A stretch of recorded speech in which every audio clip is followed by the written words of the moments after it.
சிலர் நீண்ட நேரம் நடைப்பயிற்சி செய்வார்கள், சிலர் குறுகிய நேரங்கள் நடைப்பயிற்சி செய்வார்கள்.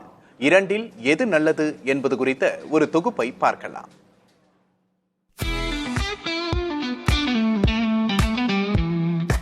அக்டோபரில் வெளியான அனல்ஸ் ஆஃப் இன்டர்னல் மெடிசன் பத்திரிகையில் நடையின் கால அளவு குறித்த ஒரு ஆய்வு முடிவு வெளியானது.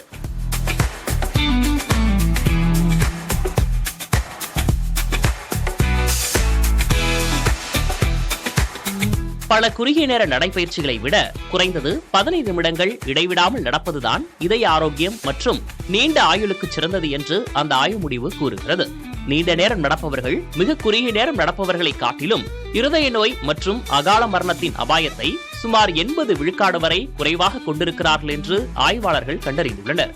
அதே நேரத்தில் உணவுக்கு பின் இரத்த சர்க்கரை அளவை கட்டுப்படுத்துவதற்கும் நாள் முழுவதும் வளர்ச்சிதை மாற்றத்தை சுறுசுறுப்பாக வைத்திருப்பதற்கும் குறுகிய தொடர்ச்சியான நடைபயிற்சிகளே மிகச் சிறந்தது.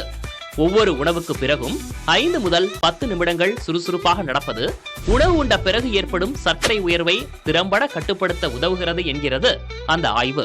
முழு பலனையும் பெற 15 நிமிடங்களுக்கு மேல் இடைவிடாமல் நடத்தல், குறுகிய நேரத்துக்கு நடத்தல் ஆகிய இரண்டையும் இணைப்பதே சிறந்த அணுகுமுறை என்கிறது அந்த ஆய்வு.